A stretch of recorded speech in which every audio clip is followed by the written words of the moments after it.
Anecdote versus data. So collecting data and collecting it well is so fucking hard to do. It is so hard to do. Holy shit. When you read a stat, the work that goes into collecting the data to make that stat meaningful is so fucking hard.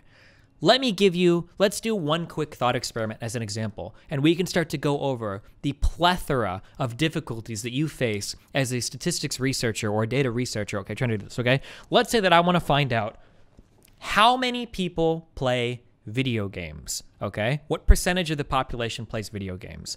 So first, we need to rigorously define what we mean by playing video games and include that in the prompt. So does that include playing a mobile game? Does that include playing games when you were a kid? What's the time frame? How often do you have to play to be considered somebody that plays video games? Are these things that we want to build into our questionnaire, et cetera, et cetera? So the wording of the question has to be very specific so that you're capturing the data that you want to capture, right? Let's say even that we solve all of that, okay? Let's say that we solve all of that stuff. So we've got the perfect question. It's going to gather the perfect data, et cetera, et cetera. Okay, all of that is perfect, right? How do you do this poll? Where do you do the poll at, okay? Who do you poll to find out what percentage of people play video games? So let's say that we go, let's say that we run this poll by phone, okay? Now let's say that we want to be truly random, okay? So we're going to run this poll by phone, okay? So because we're not going to run it in a school because we know that young people will answer more than old people, right? That young people are more likely to play games. So we're smart. We're not going to go to a high school and poll them because if we poll in a high school, it's going to be a much higher percentage than the overall population. So we're going to stay within high school. So let's go to the phone books, right? Maybe you poll in the phone books everybody that you pick a bunch of random phone numbers and then you call people to find out, what percentage of them play video games. Well, what if in phone books, what if the only thing listed are home phone numbers, right? Maybe the people that own home phone lines are more likely to play video games than the people that don't own phone lines, right? So even something that seems random like a phone book might fuck you. Maybe you try to run the poll on Reddit. Well, if you're running a poll on Reddit, you're already selecting for a very small percentage of the population that's computer savvy enough to go on Reddit. So now you've got a problem where you're already over selecting for tech savvy people. So you can't run the poll on Reddit. Where do you go to run a poll like this, right? I could run it in my chat. That's going to be dramatically off because obviously you're watching a video game streamer, so a lot of you people are probably going to be likely to do it. You could run it at you could do a poll on Facebook, and assuming that Facebook's ad targeting or whatever is really good, maybe, but again, for Facebook, you've already over-selected for like a decent percentage of the population.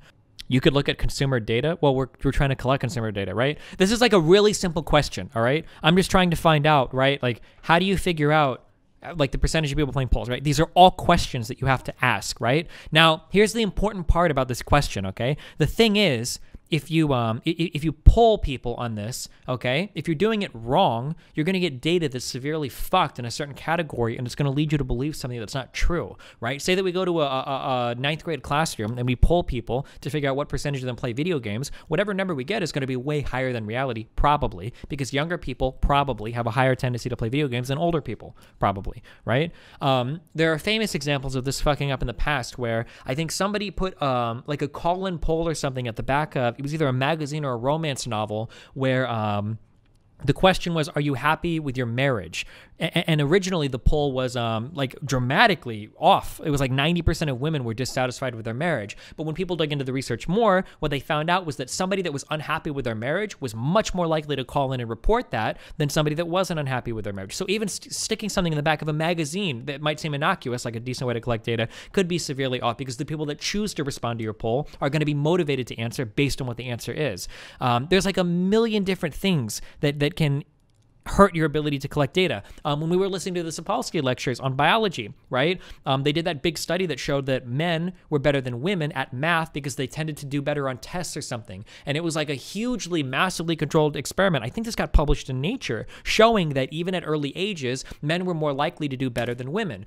But then when they dug into even that research more, what they found out was, well, hold on. If you look at the way that men and women are treated in classrooms, teachers are more likely to call on a boy than a girl to answer a math question, even if a boy and a girl raise their hands. So that was even called into question, right? All of this makes collecting data well very fucking difficult. There's a million fucking questions that you have to constantly ask to make sure that the data that you're collecting is a fair, representative sample of data from your population. A good cross-section. It's very, very hard to do this. So, I'm interested to hear your answer on anecdote versus data. I'm a PhD student and I've created data sets that literally consisted of nothing but anecdotes, but I want to agree that the plural of anecdote is not data. Sampling, analysis, and framing go a long way in turning a bunch of stories into a legitimate data set. Yeah, sure. So let's use Malmo as an example, okay? And I'm going to make up a lot of shit, okay? Let's say that you have a city, okay? Let's say that we go to this city, okay? Hey, here we are. We're visiting this city, okay? And let's say that we spend 3 days. We go to this part of the city, then we go to this part of the city, and then we go to this part of the city. So here's all of the things that we have to ask. Let's say that as we go here in 3 days, let's say that during these 3 days, we witness 2 crimes, okay? So if we witness 2 crimes in 3 days, okay? Oh God, 2 crimes in 3 days, okay? Does it, like, if we extrapolate this out, what does this mean? Like 221.75, whatever. Like 221 days of the year, there's gonna be crimes because we witnessed it? Well, this is only a small section of the city. Firstly, we're only looking at a small section of the city, firstly. Secondly, what we're observing is going to be biased. We can only see things happening on the street. Thirdly, what if we're here during a time period when crime is overrepresented? For instance, if we come during the summer months, is crime historically overrepresented during the summer months versus the winter months? Maybe we're in a time period where crime is higher than normal, and we're not taking that into account. Maybe you're...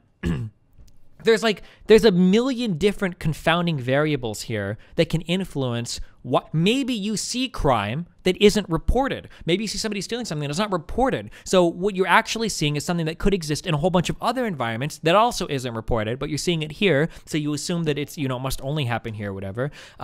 This is what I mean when I say anecdotes or bad data is worse than no data, because you might have an idea that, like, okay, well, I don't know anything about Malmo. Saying that you know nothing about crime in this area is better than making a bad observation, and then extrapolating that into bad data, okay? Because now you have an answer that's wrong. It's better to say I do not know than it is to say I know something that is incorrect, right? This is the problem.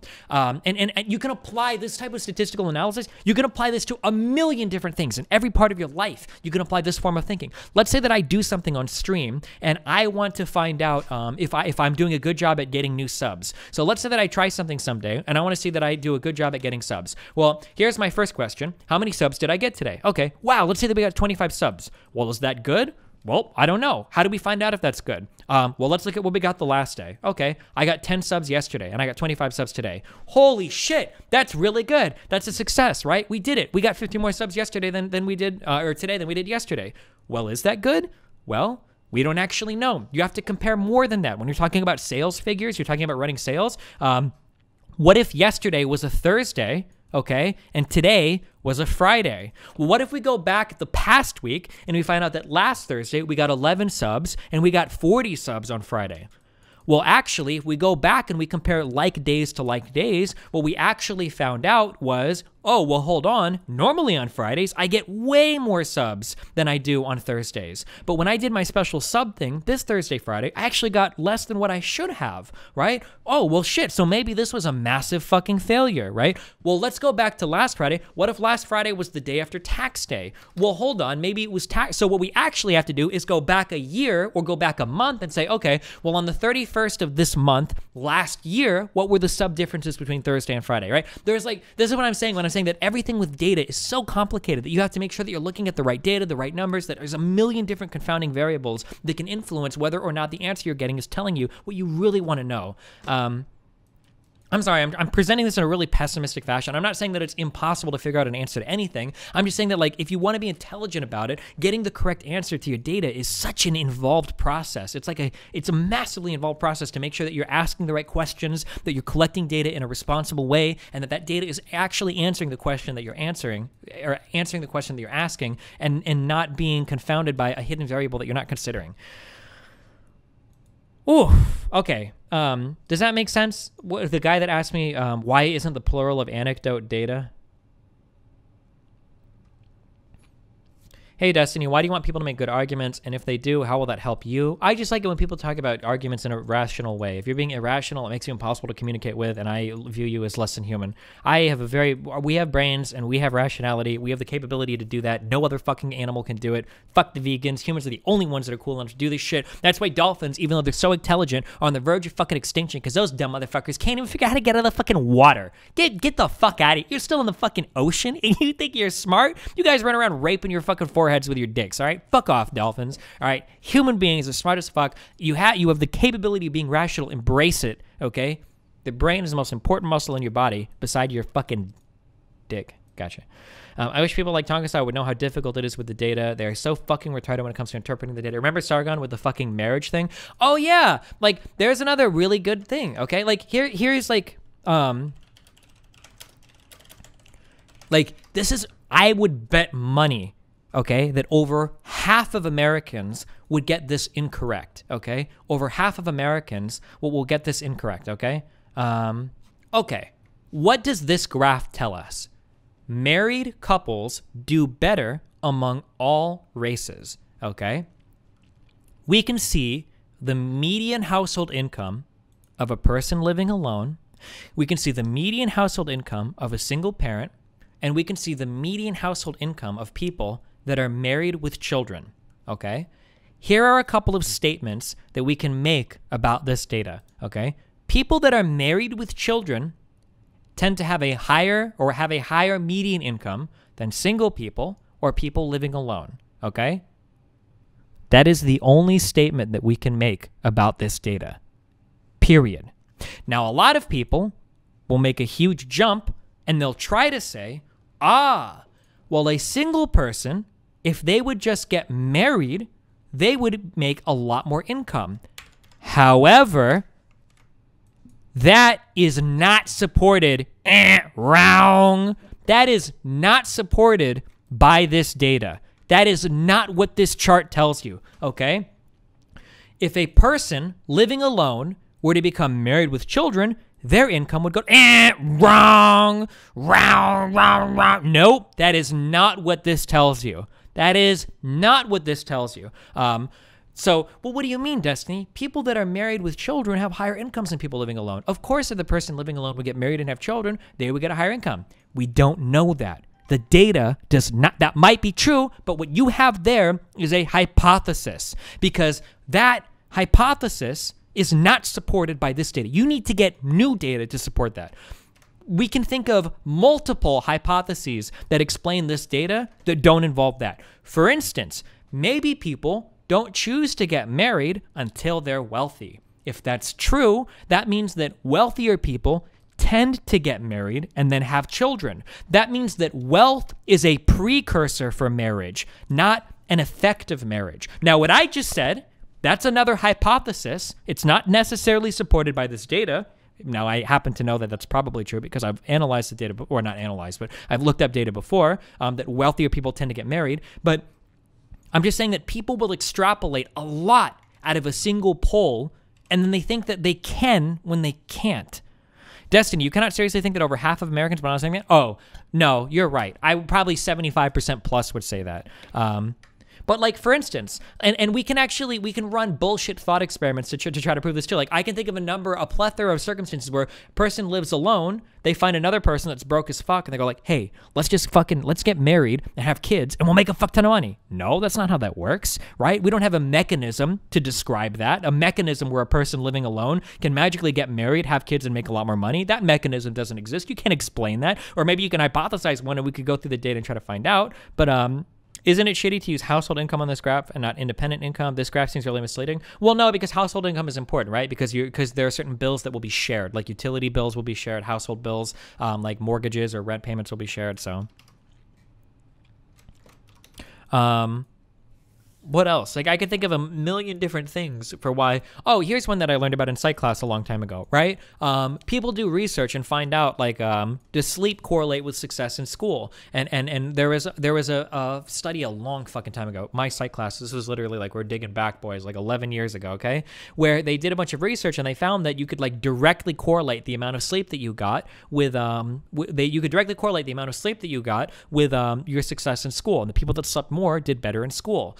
And, you know, that seemed to be a pretty reasonable answer, because we can hypothesize a mechanism, getting more sleep, that makes you be more rested and concentrate better, right? That mechanism seems to explain that gap. But when they dug into the data more, it seemed like that it wasn't as consistent. When they started to split up people by demographics and whatnot, it seemed like you could find really wealthy kids that didn't sleep as much that still did way better than poorer kids that slept more. And what had actually happened was, it seemed like the people that were getting less sleep had more responsibilities in the household or were working and had less time to spend on school. And it was actually hours spent on schoolwork at home that was more predictive of success in school than just the amount of sleep that you got, right? So even though it looks like sleep was highly correlated with success at school, that's true.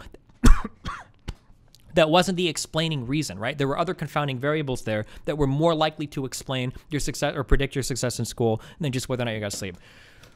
Oof. Okay, I'm sorry. I'm done with all of this, okay? It's very irritating, like, data collecting and interpreting charts and interpreting graphs. It's something that is very unintuitive. Like, I think my econ teacher always said that, like, statistics don't lie, but liars use statistics. Like, you have to be really careful when you interpret data, and people can do it in such a dishonest way that you get, like, totally taken for a ride. Beyond confounding variables, you can get into meaning like Simpsons Paradox. Does this have to do with the medical school shit?